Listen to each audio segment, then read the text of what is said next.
Welcome to Unfuck Your Brain. I'm your host, Cara Loewentheil, Master Certified Coach and founder of the School of New Feminist Thought. I'm here to help you turn down your anxiety, turn up your confidence, and create a life on your own terms, one that you're truly excited to live. Let's go. Hello, my friends. I'm so excited for today because you all know that one of my soapboxes is the way we think about marriage and romantic relationships and the socialization that women get around those things. And I often say, even though it doesn't make any sense, that I sort of still feel like in my heart that I'm single, even though I'm married, because I feel more like affiliated with and aligned with single women and the way that they get to live their lives. And I try to live my life pretty much like that, despite being married. I have a cooperative partner, and he has a lot of autonomy too. But anyway, so I am very excited about this conversation. I'm here with Meghan Keane, who has a book all about this called Party of One, Be Your Own Best Partner. And so we're going to start with our normal routine where I make women brag about themselves, and they do so either resentfully or happily or somewhere in between. So Meghan, tell us about yourself. Hi. Absolutely. Thank you so much for having me. Yes, I am the showrunner and founder of NPR's Life Kit, which is NPR's service journalism brand. Started about 7 years ago now at this point, which is now half of my whole working career and career at NPR. And I guess the brag is that I was, trusted by the powers that be at NPR to create a whole new podcast that became a brand with, a lot of wonderful people that helped me along the way and still do every day to make the show. And it's, not just me, but I feel very honored and proud to be the leader of that, to do something that helps people when you probably feel this with your show too. Like when they listen, they feel like, I feel a little bit less alone. I feel like I have a tool now that I can, improve my life in some way. And so that's, I think, the biggest brag for me is that I feel like I get to help people in a way, even if it's a small thing, like, oh, I felt like a little bit more capable today. I think that's still a big deal. I mean, nobody goes from I feel like shit to I feel amazing overnight. Right. Yeah. Yeah. Those little wins you get and we're so conditioned not to celebrate them, especially if we're socialized as women. And I love about Life Kit that it is practical help. There's so much self-development or self-help or whatever we're going to call it. I mean, Life Kit maybe being adjacent to that, however you would call it. No, you're right. It's self-development, self-help. You're totally right. There's so much stuff out there that's just believe in yourself. Yeah. You're well, yeah, if I knew how to fucking do that, then I wouldn't be listening to this podcast, would I? Yeah, I think self-help can a lot of times be kind of like bumper sticker statements that feel, so big. And I think sometimes that really helps people and really works for people. But for people like me, I need you to break down the steps. And that's a lot of Life Kit is being okay, this seems simple on the face, but how do you actually get to that bigger place of saving more money, feeling better, more self-confident, feeling like a good parent? How do you actually do that is the question. And so hopefully we're demystifying some of life's secrets. Yeah, I mean, I think that's what I have always felt sets my work apart is being very, there is big picture. There's that socialization lens, which is very big picture, but then there's very concrete, here's how you actually change a thought. Because all of my experience in self-development until that had been great, yeah, that sounds nice. Or oh yeah, I have that insight and now I just live the rest of my life watching myself do this thing with all the insights. Be look at me making the same self-destructive decision over and over again with Anyway, you're here to talk about, we could talk about that all day. No, I mean, it kind of relates to what we're about to talk about. Tell us about what inspired you to write this book and the big picture of it. And of course, we'll talk more about the details. Sure. I mean, a little bit like we were just talking about, this big idea of be okay with your singleness and be okay with feeling, comfortable in your own skin, being a person on your own. I was that sounds great. I know that's valid. I know that's wonderful. But I was how do I do that day to day though? Right? So it was, the me search, right? That I wanted to find for myself. I've been single most of my life. And in my late 20s, as I write about in the early part of my book, I had a series of breakups that really rocked me. They were relationships that were, fine, good to fine, but they were both relationships where I was more concerned about being in any relationship than to be in the right relationship for me. And so as a result, I was not asking really critical questions about my values, do we have the same values? Do we actually want to build a life together? Things that are big questions if you are looking for a partner, right? Not just casually dating. But I was really scared to rock the boat because I felt like, oh, I waited so long to get into a relationship. I should just like be quiet, just like let things go. When I did speak my mind, it would erupt in a blowout, right? It was not constructive conflict. So I was dumped by both of those relationships. In hindsight, probably because we never did talk about those things and they realized it before I did that this was not going to work. And so I was feeling like, okay, how do I get out of this hole of knowing that singleness is wonderful? I have plenty of great positive examples of singleness. The rest of my life feels very good job. I make nice money. I had a good apartment. I have a lot of friends and hobbies, but this piece of the puzzle seems to be kind of glaring back at me. So how do I get from knowing to actually feeling that? And that's what I set out to do in the book. Yeah, I think that's such a huge thing. And doing this work when you're single, it's like you have to do it while it's almost like while there's like psyops happening around you all the Yes. time, society and culture. Like I did a similar huge amount of work on my body image first, and then I did my kind of singleness after that. But both times it's sort of like you're like trying to nurture this fragile little flower of like new thoughts and like new perspectives and self-belief. And you're just like, I just need everything else to like, could I get in a vacuum for like 6 months and just try to like Yeah. grow this little plant that I'm trying to kind of nurture? Yeah, I feel that because I think for me, I'm 35, elder millennial, and I was like, when I was growing up, I was like, well, I don't want to be a Disney princess. Like I thought I knew better. And I did intellectually understand like what it means to be feminist and to be your own person and to not settle. But I didn't realize how much the messages of culture can still seep in and how much you still have to confront and just pause and think, what do I actually want before I move forward with any part of my life, right? And that was also a big part of what I needed to do to like kind of settle down. I call it the haze, like the cultural messaging that gets, kind of surrounded by you, feels like it's all you can see, instead of just pausing, poking your head out to the side and be like, oh, there's a whole other world out here. Yeah. It's a lot clearer. Yeah. I mean, I think this is some of the deepest work. Like with body image stuff, it's incredibly deeply ingrained. But I think there's like, maybe what's easier to say, what's harder about the relationship stuff is it gets so mixed up and conflated with what is a natural human drive for just intimacy in general. Yes. Yeah. Which doesn't have to be a romantic or sexual partner, but there is a natural, I think, for most of us, primate connection of just like intimacy, and hunter-gatherers grew up in close-knit tribes. We're used to having that, right? So the body image sort of, there isn't that thing. It's like, I feel like you can be very deep in it, but once you like can see it, you can see it. I think I found this area more challenging in some ways because those things are mixed up, because there's like this part that you don't want to get rid of, which is the instinct towards human connection. Yeah. But it's so, like with body image, you're just like, oh, this is all toxic. If I could get this all out. Right. Yeah, exactly. Just pull out the whole thing.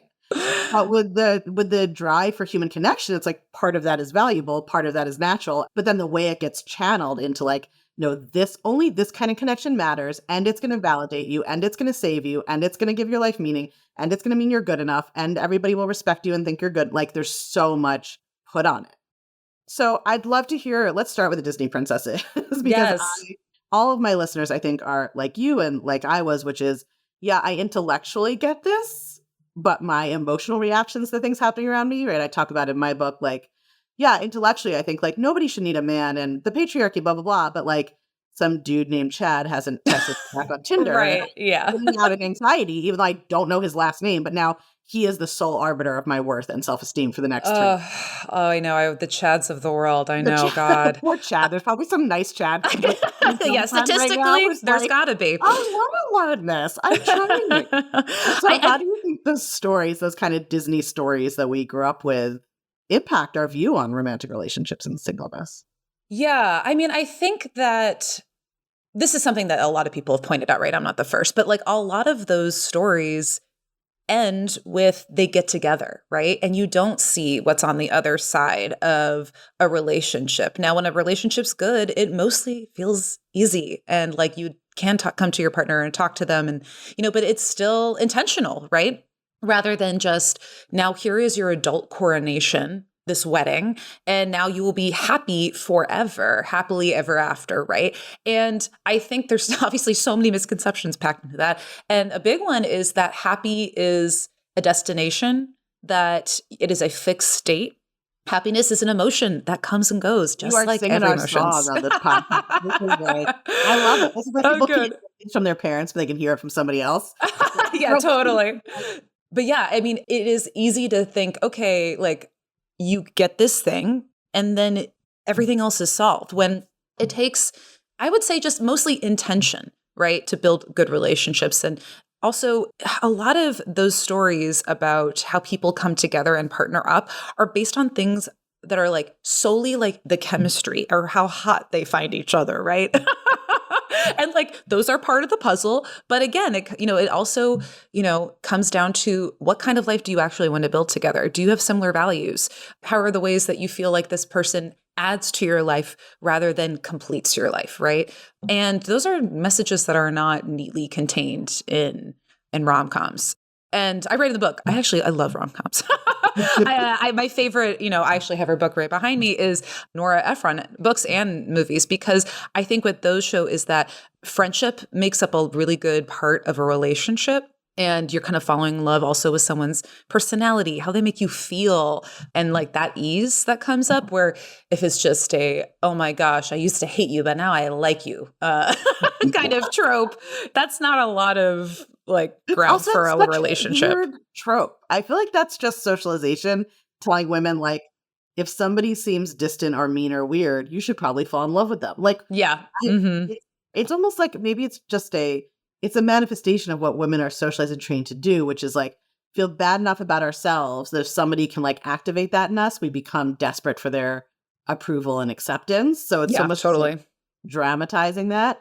But it's just thinking about when you were talking about your breakups, like one of the things that looking back, I'm like, I can see now is so fascinating to me. So I'm like, oh, there were guys who broke up with me where I thought they were like terrible assholes now, and all my friends would have agreed and all of that, Sure. right? And they were actually just totally right about why we weren't not. It wasn't about me being bad, right? It's like Right. why we were compatible. Like I had like one of the like great love affairs of my life. We broke up because he basically was like, I mean, he knew himself. I don't approve of this choice, but like it's not like not high values, let's say. But like he was like, I kind of want to be a workaholic and I want someone who will like be my wife and take care of the home, like the family, and is it going to basically have too many demands on me? And he's like, you're someone who's going to want your partner to be like all in on the relationship and like have a really high intimacy and spend a lot of time and attention on it. And I'm like, now in retrospect, I'm like 100% correct. Like that. Yeah, it's not the life that you would want, and right, like right. But of course, you learn to be grateful for it being cut off. Yeah. yeah. But I was so in it, of course, that I was like, no, we're soulmates. Like, how can you do this? Yeah. And it felt bad when I had these, like when I was blindsided and dumped, I felt like, oh, I took it as a comment on my self-worth. And I really had to like work through what that actually meant, because I felt so much shame about someone got to know me really deeply for the first time. And then they said, I don't want that. Ultimately, what it came down to is we just weren't a match. But when you're in it, it does feel awful. And like what we were talking about earlier, because we are conditioned to want intimacy. But I think we get a little shielded from is the message that a lot of different types of intimacy is important. And I would love to see rom-coms, but only about friendships, right? Like, deep platonic love is really important to our health and happiness, not just the marriage, right? And we seem to know that when it comes to friendships, we know we have all these different types of friends and we get different types of intimacy from them. But when it comes to romance, we're like all or nothing. And it's like, oh, okay, maybe we should tip the scales a little differently so we can see all the options we have, because it ultimately will serve us better. Yeah. I mean, I think that women are we're so socialized to put our value and worth on the like acceptance by a romantic partner, especially if it's a man. So even though if you think about it logically, it's like if you were interviewing for a business partner or even just friends, of course there's a bunch of people you don't get along with. Like when you walk into a room, 8 out of 10 people you probably don't even want to speak to again. But it comes to a relationship and we're socialized so we can be like, oh no, this is an objective arbitration of Yes. this man who I've picked because he smells good or seems hot or my hormones liked him is now the person in charge of deciding my worth and value. Like he is the universal currency. He's going to decide. And it is like that personal rejection of me. And I think that is like entirely down to how we teach people to think about like what relationships are and what romantic relationships are for women. It's like so deeply embedded. And I think one of the things you're touching on is like the shame that some people feel about being single and how much, and I for sure, like when I used to imagine like having a partner, one of the things I imagined a lot was like going to family events. That Yeah. was a location in which You're in. right. Like my friend group was maybe a little more diverse in lifestyles and, but my family, it's like, okay, most people are partnered up. I mean, my family was politically liberal, but like fairly traditional in terms of like, most people are in monogamous marriages. And like, yeah, that was what I would imagine. Right. And that was not because that's like, first of all, it's like 1% of my life I spent doing that. Right. It's Yeah. not even like it's the most fun thing I do, but it's the place where my shame was activated. So I'd love to hear, I know you write about like how the shame that society puts on single people is kind of preventing all of us from like really fully enjoying our lives. Yeah, totally. What I kept realizing in my research is that everything came back to shame. Not to sound like Brene Brown, but Listen, she's Brene Brown for a reason. She's exactly, yeah. But I was like, oh, okay, I want to think about like rumination or like managing emotions. And what I realized was shame prevents you from actually just feeling the emotion or just having the neutral thought and then processing it, which is actually the thing that's going to get you through that hard time more regulated, right? And, I noticed for me, the times when like, let's say it was like a Friday night and I didn't have any plans and people were busy and I was like down on myself, like, oh, like if I had a partner, we could just like hang out at home and it'd be easy and I feel bad. And I was like, oh, it's called a secondary emotion. It's the feeling you have about the emotion. And for a lot of times in this conversation, that thing is shame. Where it's like, oh, I feel bad because society is telling me to feel bad that I'm alone. And I can't help me actually get to just like, I just feel sad that I don't really have any plans tonight and I wish I did, because those are two different paths to walk down. That's an example where it's like a one-off, but it can build to like, it keeps you from not wanting to do the types of vacations or travel you want to do, or maybe even like making a big change that would be amazing for you. I Or hear but you're that all just the time waiting. in coaching. Yeah, I'm waiting. Yeah. It's like Yeah. I don't want to go on that trip because I want to go to Italy with a partner. I want to move to the city because what if there's no one to date here? So I got to wait until I find a partner. Yeah, exactly. A big thing for me was I was waiting to get a dog before I had a partner. And then the pandemic hit and I was like, it's looking pretty lonely in this apartment, extra lonely. It's time to get a dog. And I'm really glad I did, because what happened once I like stopped waiting was I actually made friends. I made friends with people in the street, one of whom became a really close friend of mine because our dogs met. And she was really inspiring because she was like, I have like a backyard, it's October 2020. And I was like, you have a backyard in COVID and you're a new friend I could have in my neighborhood? Great. Yeah, exactly. So I was like, oh, I'm so glad I didn't wait even longer because, it actually ended up positioning me to open up for connection. Yeah, so it's a lot of waiting that, prevents you from doing things, the shame. But I think it also prevents you from letting the pressure come down when it comes to dating. So if you are someone who is open to doing this type of work, but then you also are still, hoping or would like a partner, it is tough, I know, to kind of like weigh those scales. What I had to do was remind myself, okay, if the shame can come down, I can be the person in control in a dating situation, that it's not that, okay, let people dump you. It happens. Like you're not always in control, but like you can be a more active participant in thinking, do I actually like this person, rather than being so worried, do they like me? Right. Thinking about how you feel in your own body around someone rather than just hoping they like you. That really helped me. And then also thinking too, because then when you're, not hanging every text interaction with the Chad that might leave you unread as part of your like, your soul worth, you feel like, okay, these people might come and go because I've already built this other great life and great stability. And I could have a future where I have, a partner. I might meet them 10 years from now, who knows, 5 years next week. And that could be beautiful. I could also have a life where I'm mostly on my own, but still have a rich life full of connections. And so it's not a do or die situation when you learn to kind of like wash away the shame. Here's a thing about me. I own multiple copies of the books that have been the most important to me. especially when they are self-help books or books that I'm trying to learn something from. Because I like to read the hard copy of the book, but then I like to listen to the audiobook as well, because I pick up on different things when I listen than when I read with my eyes. And I hear things differently. My brain like processes the information differently. And audiobooks are something I can listen to on the road, doing things around the house, even in a bathtub. So that's why I'm so excited to tell you that the Take Back Your Brain audiobook is available now wherever audiobooks are sold, and it is narrated by yours truly. So even if you've already gotten the book in hardcover, if you really want to make sure that it all sinks in, especially if you have a little trouble focusing or paying attention sometimes, as we all do these days, really recommend that you also get the audiobook, listen to it in the background. Your brain will actually learn by osmosis, and it will all sink in and stay in even better. We imagine, as you were saying, that like when we get to the relationship or we get married or whatever it is, now we're in this like other universe. Like we've somehow moved over into another strand of the multiverse, and we are like in a whole other version of being. But what happens is, like I see this in coaching all the time, your brain just goes with you. So if you manage to get married while living through enormous dating anxiety and stress, which some people do, you then just start to stress out about whether your partner is mad at you or going to leave you or what's going to happen. Like it just comes with you. Right? It doesn't dissolve.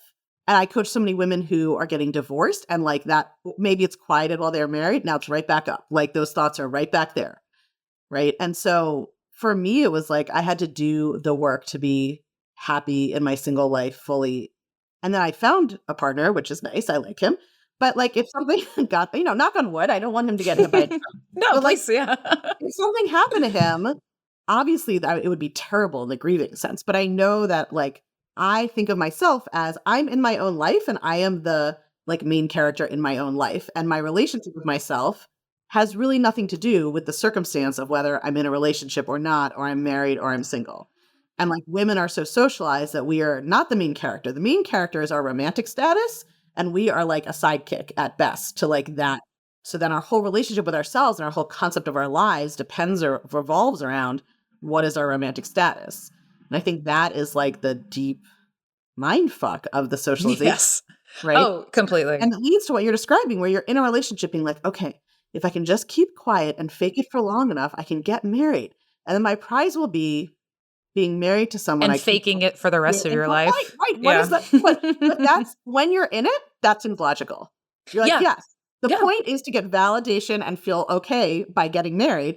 And so like whatever I got to do to get there, which of course is a Pyrrhic victory because you don't feel okay, because the person who got validation is the fake version of you you've been pretending to be. Exactly. Yeah. Right? I know. It's so true. And like what you said earlier too about it feels like in coupledom, you might be like transported to a different like multiverse, right? I would love for couples to also read this book because I think there's a lot of lessons about what your single friends are going through and how you can be better to them and how you can also retain like personhood in your own relationship. Because I think when we take down the pressure and the shame about what it means to be single, if we just see that as just like a state someone happens to be in or a deliberate choice for some people, it benefits everybody. Because I think that when you hear a lot of comments from married people about like, oh, I couldn't date now, like I wouldn't know how to do it, like all these kind of like condescending things, I think that comes from a place of I am so scared that if I was ever single again, I wouldn't know what to do, right? Like,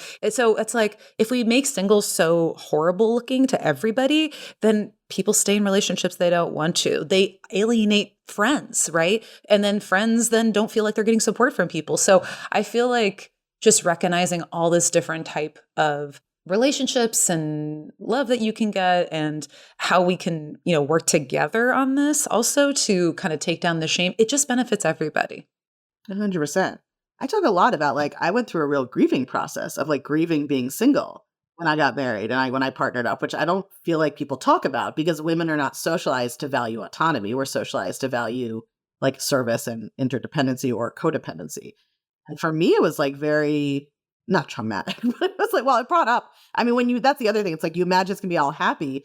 Actually, if you're really doing the work and having a real relationship, it brings up all of your shit. And then you have to like work through a whole bunch of stuff that you were able to ignore when you were emotionally unavailable in dating because you were just so fixated on your own, when you are like in that dating where you're myopically, subconsciously just focused on your own self-worth, you're not actually really, not that much actual intimacy is happening, right? Because you Yeah. can't be vulnerable. You can't really see the other person as a person. They're mostly an arbiter of your self-worth and like the barometer you're using that day to see if you're okay or not.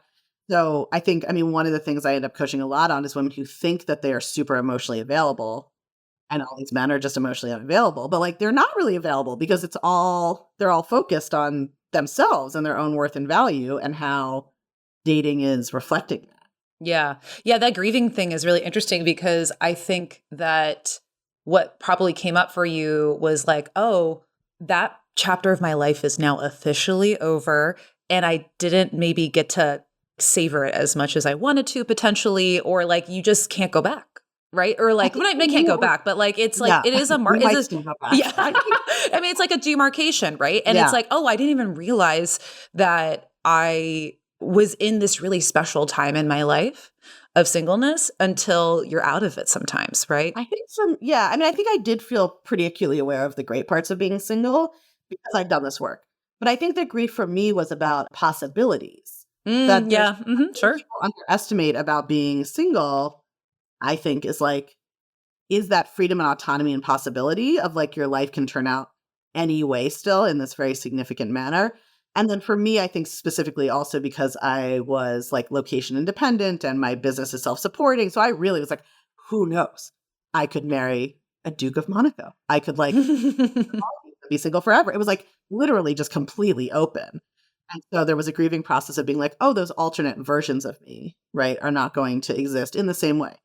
But I do think a lot of people, yeah, and I think that's right. All of it is like it's like the youth is wasted on the young saying, Right. Yeah, totally. this is wasted on the single who are trying to get Yeah. married. And you still have to do that work. Like I do that work in my relationship now. There are ways in which our autonomy triggers each other. And it's really important to both of us to maintain more autonomy than most people in relationships have. And the resolution of that is not to like enmesh. It's just to be like, oh, this is still uncomfortable.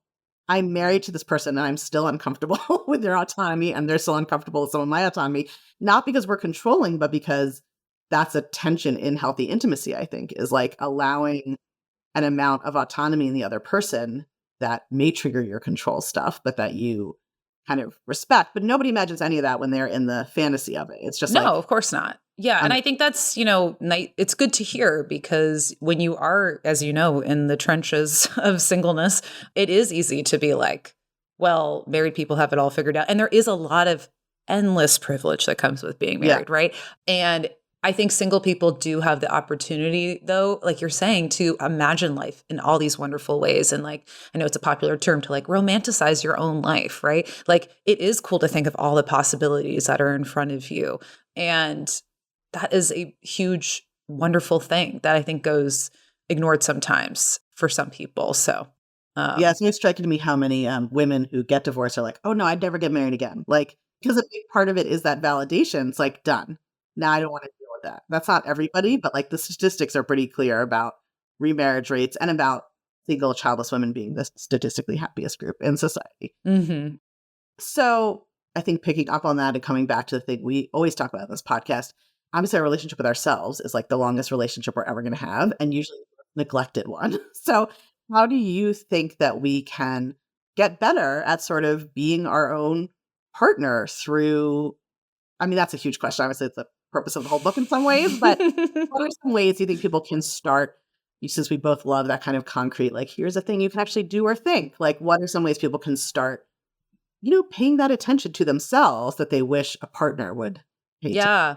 So, one big thing I talk about in the book, and I've mentioned here, is values, which is also an idea that I think can get tossed around. So, and be like, what does that actually mean? And so, I think where values comes in is thinking about the difference between a goal and a value. And this is something I learned from Dr. Pooja Lakshman, who wrote Real Self-Care. Oh, yeah, she's been on this podcast. Yeah, she's wonderful. And this idea that a goal it's like an outcome, right? It's something you do, but the value is how you like express it. And so we rarely, she says, kind of identify the values underneath our goals.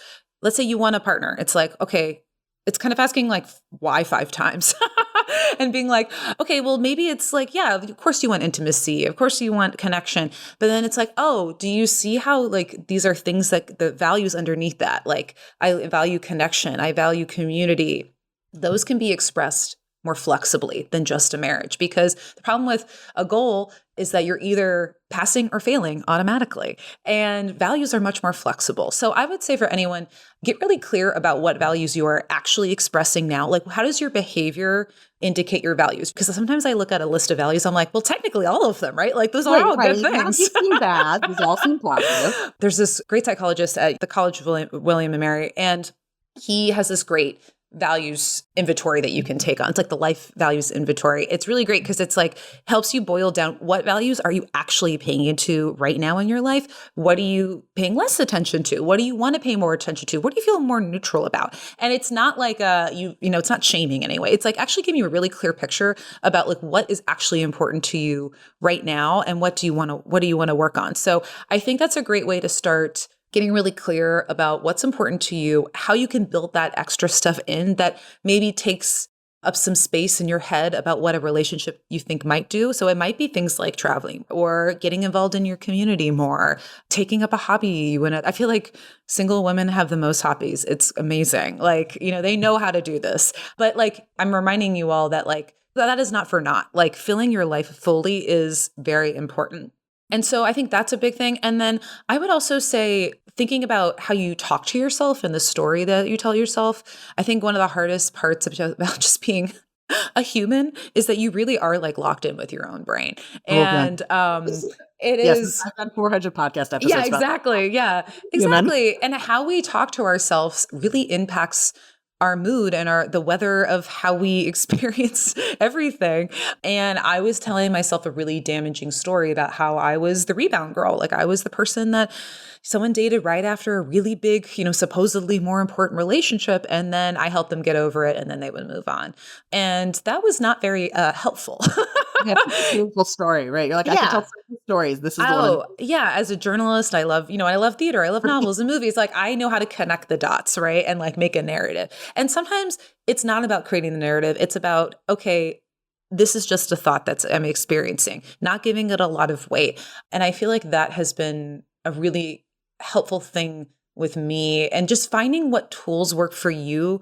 And it's usually a bundle of them rather than one single thing that helps you find ways to talk to yourself better. And it's not about just being positive, as you know, it's about like kind of maybe even like neutralizing the thought and seeing reality and then moving forward. Like, I love radical acceptance where it's like, I don't have to like what's happening, but this is what's happening. And then being like, okay, what can I do now to nourish myself? Like, I think asking that question a lot comes from mindfulness, like this idea of like nourishing versus depleting. And so if you're thinking about like, okay, this activity is nourishing, I should do that. It'll make me feel good rather than just like spending like I do like hours and hours being like, why do I feel this bad? Why do, like asking why, thinking, what can I do to like nourish myself? And I think that will get people off these paths of kind of spiraling and feeling better about being your own partner. Love that. There's two things you said I want to pick up on before I ask you our last question. So one is, I love the values. We talk about values a lot on the podcast in the sense that women are socialized to try to live up to certain social standards for our value and our worth. And a lot of women don't even know what their own values are if they're asking themselves truly, right? And so you all have heard like just 100% cosign. And I used values actually for me. That was a big part of my dating work was what are my values in dating? Because when you are in that very like, everything is going to determine if I'm ever going to be okay and loved enough, you make impulsive decisions in dating because it's just chaotic in your brain. It's just kind of like, how did I feel today? Did they text back fast enough? And did I make that mean something about myself? And that's what, my current husband, who is obsessed with me, is a terrible texter. And I would never have gotten through the first like week of our relationship without having been able to go back to the values because I had so many models of like, if somebody likes you, this is how they text and this is how they, they do everything the way I do it. If they like me, they do exactly how I would do it, right? Yeah. So using values in dating of like, these are my top 3 values, whatever they are, like, curiosity or fun or connection or whatever, actually helps you navigate that process and how you relate to yourself and how you're relating to other people. The other thing I'll recommend for people, I often feel like I have guests come on who are like, here's the positive. I'm like, here's a negative option you can do. It's not. Yeah. It's sort of, there's two different routes, both of which are important. There's focusing your mind on the positive things about your current experience and being single. But then there's also, I think, what I'm calling the negative. It's not really negative. It's like de-fantasizing the experience of being partnered. And so one of the things I'd recommend is like, make a list of all those things that you want to experience in partnership. Like, let's say you want to experience connection. Awesome. Now think about how being with a partner is also going to make you experience the opposite.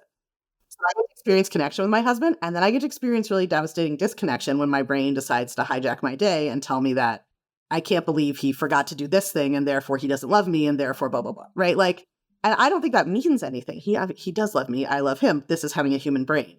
But we never fantasize about that part. So it's all a trade-off, right? There's like parts of being single and sort of having that autonomy and having that freedom and having all your resources for yourself in that way that can be lonely and also can be amazing. But being partnered it's not a consolation prize. There's really trade-offs in both things. And so really thinking through, like, here's all the things I want. Like, people want to be in a relationship because they don't want to feel lonely. Anybody in a relationship can tell you the loneliest thing you feel is when you have a partner and you feel lonely in a relationship, right?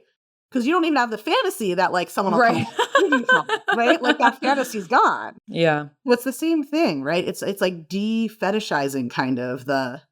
Yeah, it's just getting real. It's like, it's having a more realistic picture. I think that's so important because then you're not, pinning your hopes on one thing will solve all your problems. That multiverse. Yeah. Was there anything else you wish I'd asked you or that you want people to know that you didn't get a chance to share? I would say in pursuit of building that life that you love, thinking a lot about friendships. This phrase that I keep hearing these days is it's always your turn. And what that means is like, it's always your turn to reach out. Yes. I read about this book, like be the starter is how I phrase it, because in a time when people do feel lonely, regardless of relationship status, no one is proud enough to be like, why did that person invite me to something, right? Like, even if you're busy or you can't go, you're still like touched and honored that someone thought of you. And you can give that to someone with an invitation. It doesn't have to be to like a big fancy dinner, or you block off something for a whole day 3 months from now, or maybe a year from now, right? It can be something short and sweet. It can be running errands with someone. It can be like, I'm in your neighborhood. Like, do you want to like come out and like walk the dog with me for 20 minutes? Thinking about all these ways you can invite people into your life creates a reciprocal effect, right? Then people are more likely to come to you and be like, oh, like you invited me to this, you should come to this, right? It just becomes this beautiful concentric circles of of connection. And I think that understanding that loneliness too, it really is this like more, it's a neutral signal telling you need connection. It is not something to feel shame about. And I think understanding that can help you get what you need faster.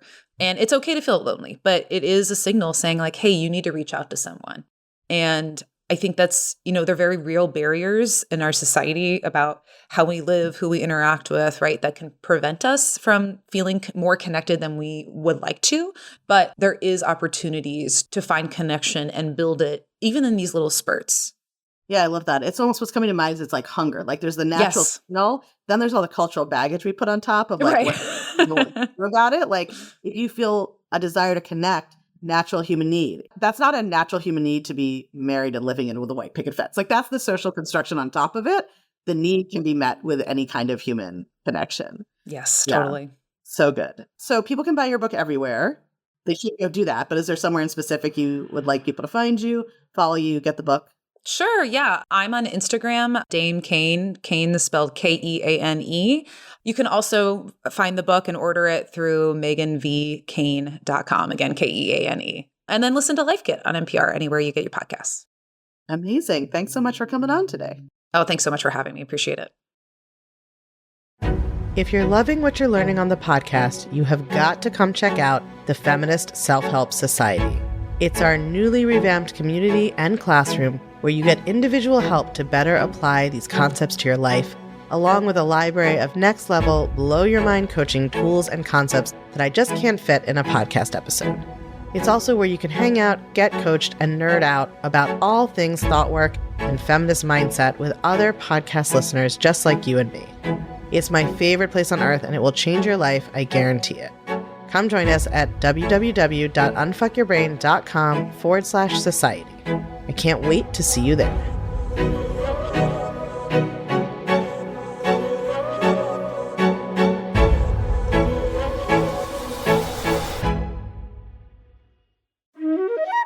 Pop quiz. Did you know that the Take Back Your Brain audiobook, narrated by yours truly, myself, is out now? If you love this podcast, the audiobook is the best way for you to enjoy this New York Times and USA Today bestseller. You can still get the hardcover anywhere books are sold. You can still get the ebook, but if you're like me, you love audiobooks just as much or more because they're easier to enjoy on the go or while you're multitasking. And if you already have the hardcover and you have been feeling like you just want to try to absorb everything in it even better, add the audiobook, listen to the audiobook as well. It will operate on your brain in a whole different way. Go grab it on Audible or wherever else you get your audiobooks, and you have my dulcet tones in your ears teaching you how to understand your brain. It's a win-win.